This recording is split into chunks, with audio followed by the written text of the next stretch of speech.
This presentation expands the topic of signal reconstruction discussed in the previous presentation and builds upon the subject of interpolation.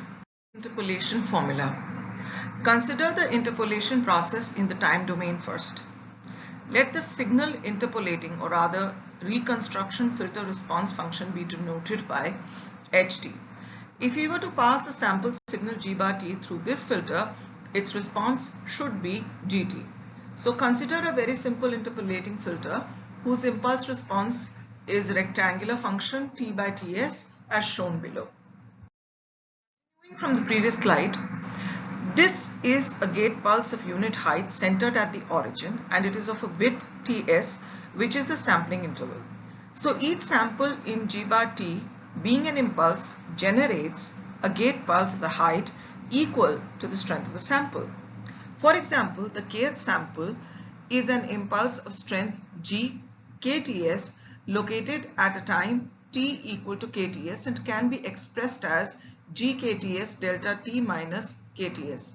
Now when this impulse passes through the filter, it generates an output g kts, a rectangular function t by ts.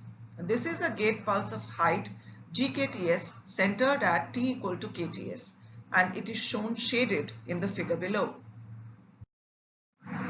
Each sample in g bar t will generate a corresponding gate pulse resulting in an output yt given by summation of gkts rectangular function t by ts. The filter output is thus a staircase approximation of gt, and this is shown dotted in the figure on the right. This filter thus gives a very crude form of interpolation. For those of you who have performed the experiment on PAM, you will remember tracing out the tops of these samples. The transfer function of this filter, h omega, is the Fourier transform of the impulse response rectangular t by ts. Assuming the Nyquist sampling rate, then ts is given by 1 upon 2b. So ht is equal to rectangular t by ts, or simply rectangular 2bt. And h omega is equal to ts sinc function omega ts by 2, which is equal to 1 upon 2b sinc function omega upon 4b. The amplitude response h omega for this filter explains the crudeness of this interpolation. This filter, known as the zero order Holt filter, is a poor approximation of an ideal low pass filter shown shaded in the figure in the previous slide required for exact interpolation.